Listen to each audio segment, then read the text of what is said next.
Bem-vindos de volta ao EPED 2024. Esse é o terceiro episódio do livro O Grande Cisma.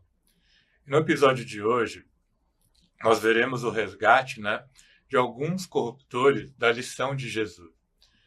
Pois, como foi dito, no primeiro episódio, quando Barnabé desencarnou, ele passou a trabalhar em recolhimentos de outros espíritos desencarnados, que se colocaram em céus menos felizes, mais trevosos e sofridos. Inclusive religiosos profissionais. Pois vamos ver que ser religioso não garante que o espírito seja bom. No livro é dito assim: é muito mais fácil ter uma religião e discuti-la com os amigos do que ser bom, do que cumprir com os deveres da humanidade. Se a Terra tivesse tantos bons quanto tem de religiosos, já muito seria um paraíso. É muito fácil compreender isso, não é? Então vejam, Segundo dados que a gente tem do Instituto Pew Center, a Terra, dos 8 bilhões de habitantes que nós temos, 7 bilhões se declaram afiliados a alguma religião. E apenas 1 bilhão se declara sem religião. Então, claro, se todos aqueles que se dizem religiosos fossem bondosos na prática, é óbvio que o nosso planeta seria um paraíso, E como é dito no livro.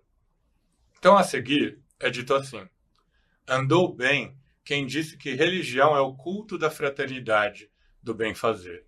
Acentuamos, porém, que isso é em prática e não em retórica, ou para efeito de retórica. Fosse por este processo, e os clérigos seriam todos fraternos, capazes de esgotarem todo o amor de Deus, quando em verdade são contra, pois o tempo não lhes basta senão para fazerem círculos viciosos em torno de fingimentos e salamaleques, manias e explorações temporais.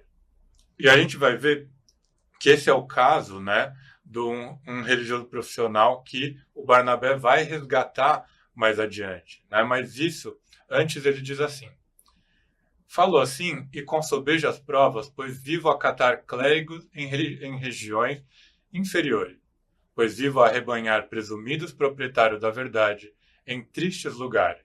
Então, muitos religiosos profissionais, na prática, têm uma vivência muito materialista, muito voltada às coisas da matéria e muito pobre em termos de fraternidade praticada. Como foi o caso, por exemplo, a história do padre Ladislau, que foi um padre que o Barnabé conheceu quando ele estava encarnado e que o Barnabé descreve da seguinte maneira o seu comportamento. Ele diz assim: ninguém o tangeu, creio eu, a querer somar tantas regalias temporais. E não se fale de como eu odiava os outros credos, principalmente o espiritismo. Tive oportunidade várias vezes de lhe falar e o pobre homem passava da conversação à vociferação, pairando dentro em pouco nas alturas do ódio à solta.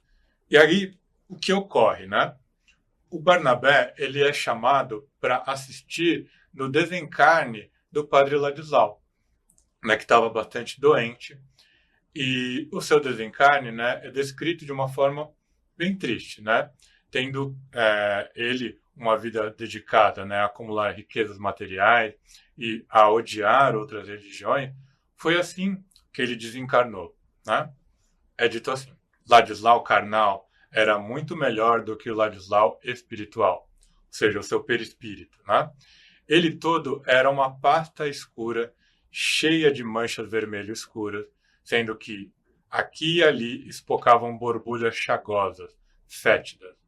A pasta informe foi saindo. As manchas tornavam-se mais fortes, as borbulhas mais intensas, o mau cheiro fazia-se insuportável.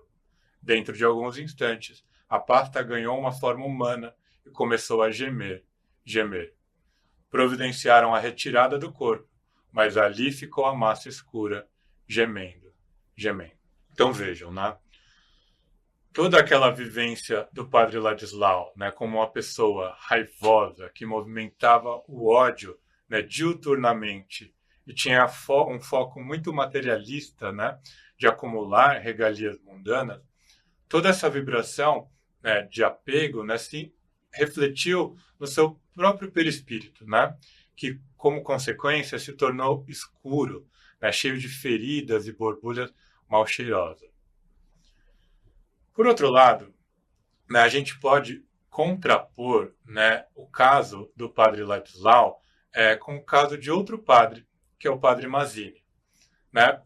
Para a gente ver, né, que dentro de uma mesma posição de padre é possível ter vivências, né, bem diferentes.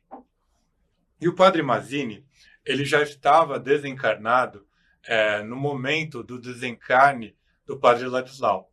E ele estava presente na cena, né?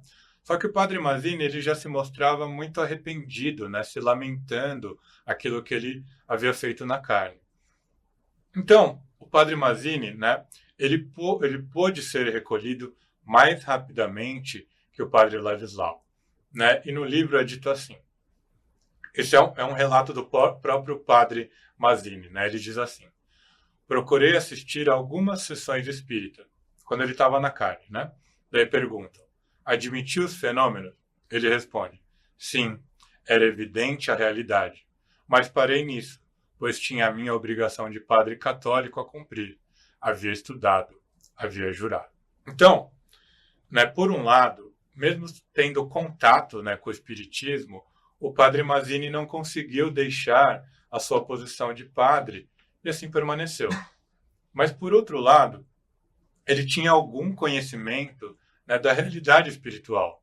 Então, quando ele desencarnou, esse conhecimento o levou a se arrepender, né, mais rapidamente, e assim, mais rapidamente, ele pôde ser recolhido para uma faixa espiritual já de alguma luz. Então, no livro, o recolhimento do padre Mazzini é relatado assim.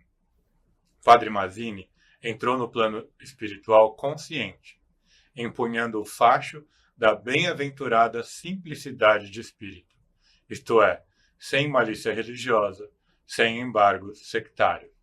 Então, no episódio seguinte, né, nós vamos ver como termina a história do Barnabé. Não percam. Então, a gente se vê no próximo episódio. Então, curta, compartilhe esse vídeo, se inscreva no canal. Até mais.